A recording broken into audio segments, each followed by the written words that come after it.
Hello, my name is Jeffrey Hart and I'm a lawyer at the Feldstein Family Law Group. In our now multicultural society, courts are often faced with deciding on religious issues that they may not have dealt with, let alone heard of, in the past. One such issue that courts are now seeing more of is the Islamic Mahr, which can become very contentious for many Muslim couples going through divorce. A Mahr is typically part of a prenuptial agreement, what we family law practitioners refer to as a marriage contract. The purpose of the Mahr is to provide the wife with independent financial security, whereby this amount becomes her exclusive property.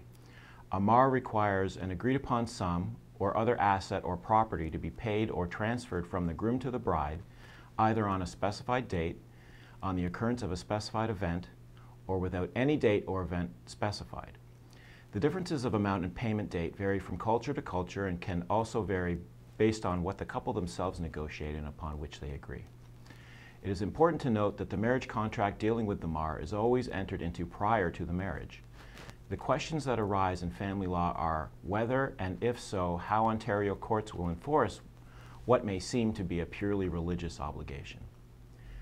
While it is not always so, recent trend in Canadian case law points to courts being more willing to enforce Mahr clauses without prejudicing the spouse's rights to support and equalization. In order to do so, they effectively treat it as a marriage contract subject to Ontario rules and requirements. Therefore, rather than labeling it as a religious obligation, courts view it as a contractual right, provided that it meets the legal requirements of being voluntarily entered into, in writing, signed by both parties and witnessed.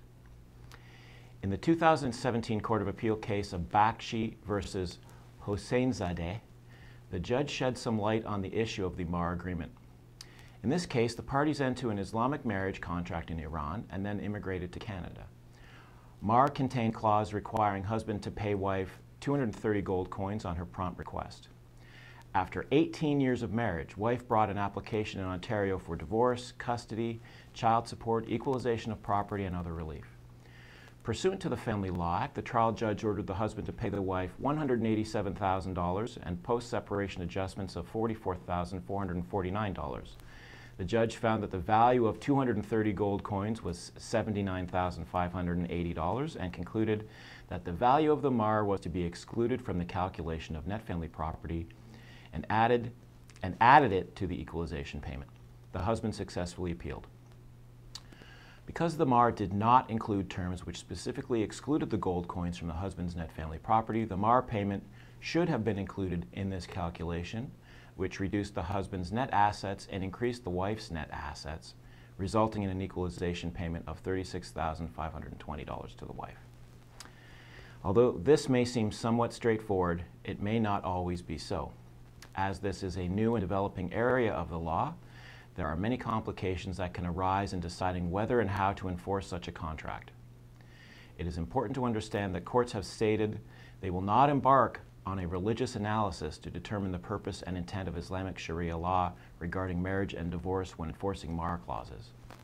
However, it remains to be seen how Mahr might be enforced if the parties were married in a foreign jurisdiction. For example, it may be problematic if the contract does not specify that it is to be enforced in addition and without prejudice to a spouse's rights available under family law.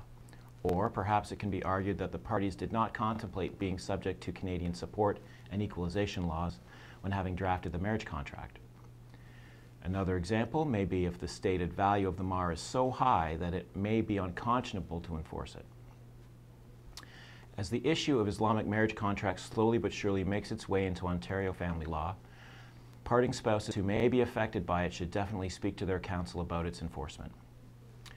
If you require information on how a court may deal with an Islamic marriage contract or any other issue related to your separation or divorce, please contact us at 1-855-909-9903 to book a free initial consultation.